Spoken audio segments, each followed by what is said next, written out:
Bom dia, graça e paz de Jesus Cristo. Nosso devocional de hoje está aqui no Salmos 15.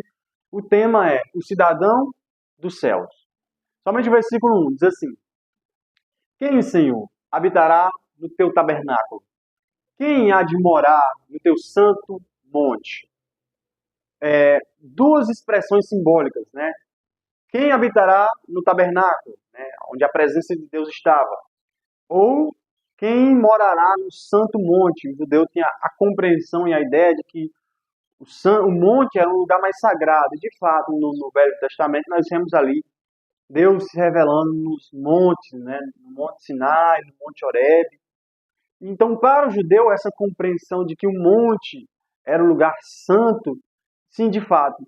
Mas os dois versículos, os dois textos, tanto o tabernáculo como o Monte Santo, querem trazer a ideia da bênção de Deus, de alguém permanecer na presença de Deus. Esse salmo, eu quero aplicar eles em dois caráteres. Primeiro caráter, o caráter de santificação. O salmista aqui, meio que olhando para pessoas ali, querendo permanecer no tabernáculo ou no santo monte, mas sem terem uma vida de integridade. Lendo o salmo, eu aconselho que você leia depois, ele vai falar sobre quem é que permanece no santo monte, o que vive em integridade. O homem íntegro, reto, o que pratica a justiça, ele vai descrevendo assim, o que fala de coração a verdade, demonstra uma vida de santificação. Aqueles que têm vivido uma vida de santificação, de renúncia, é semelhante ao que nós enxergamos hoje, né? Muitas pessoas vão ao templo, permanecem no templo, vão à igreja, né? Vestem-se de forma adequada, porém, elas não praticam a justiça, elas não andam em integridade, elas falam mal do seu vizinho. Então, a ideia e o contraste é claro, como que pessoas querendo estar na igreja, permanecer na igreja, ir aos cultos, mas sem a mudança, sem a transformação.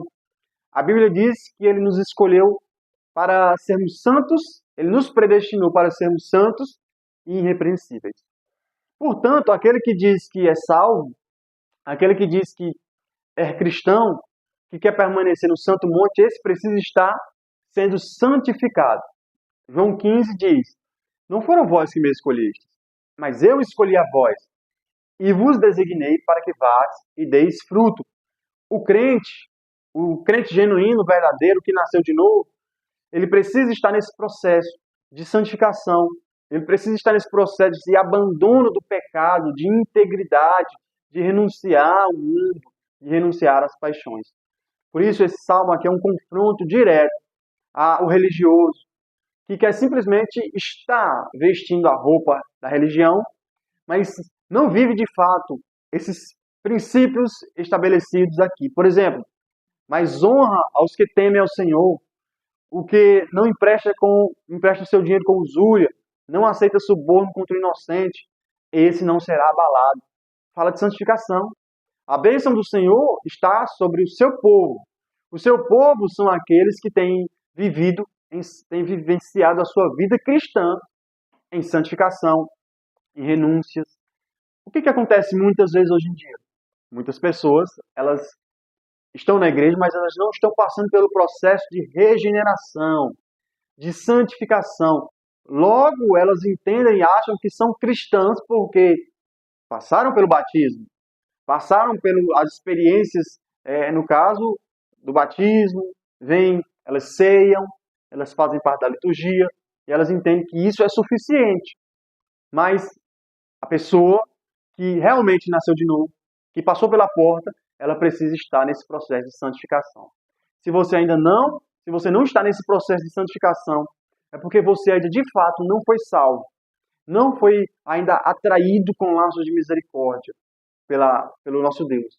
Porque a santificação é a marca de que o Espírito de Deus habita em nós. O Espírito Santo tem nos levado a viver uma vida santa. O outro caráter desse salmo que eu quero aplicar a cada um de nós também é o sentido do homem perfeito, o cidadão dos céus. Quando nós olhamos aqui para todos esses atributos, um homem íntegro, ele é como que um homem perfeito, ele não será abalado. e nós olhamos para nós não conseguimos aqui compreender como nós podemos ser tão perfeitos assim. E a verdade é que nós não conseguimos.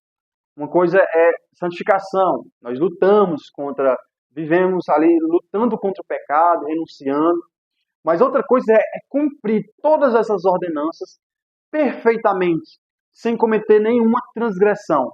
E nós enxergamos que nós somos incapazes de obedecer toda a lei de Deus, incapazes de amar a Deus sobre todas as coisas e ao próximo como a si mesmo de forma perfeita.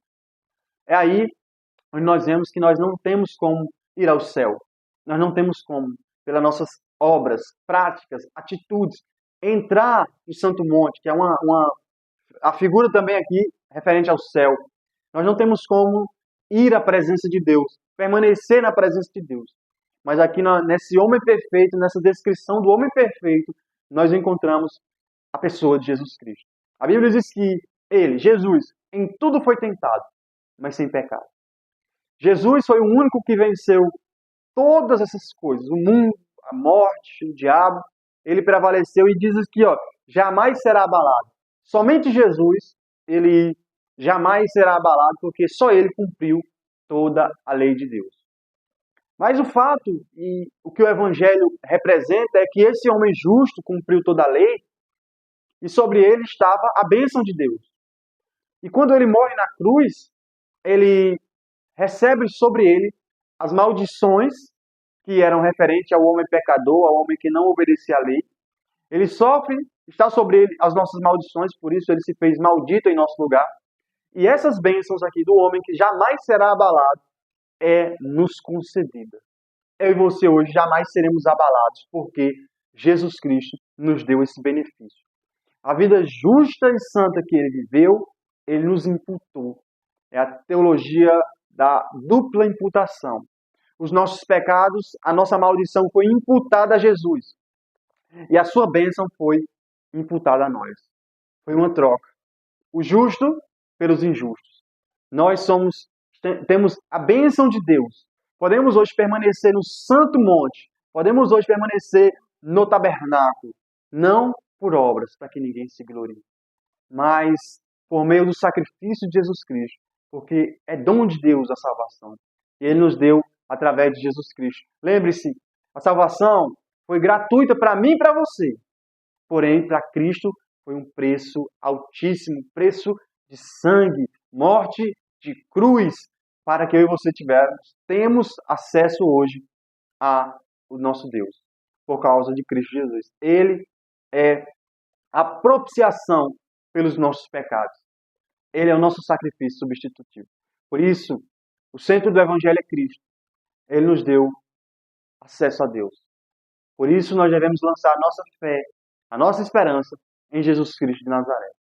Vamos orar nessa manhã?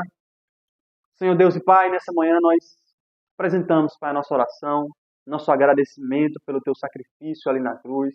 Obrigado, Senhor. Obrigado não só por ter morrido naquela cruz, mas também por ter nos chamado a arrependimento, ter nos conduzido a crer em Ti, Senhor. Te oramos em nome de Jesus. Amém. Amém. Amém, meu amigo, minha amiga. Eu quero convidar você também a compartilhar esse vídeo com mais pessoas, para que mais pessoas possam ouvir a mensagem do Evangelho, possam compreender e assim elas sejam salvas. Amém? Deus abençoe. Glória a Deus.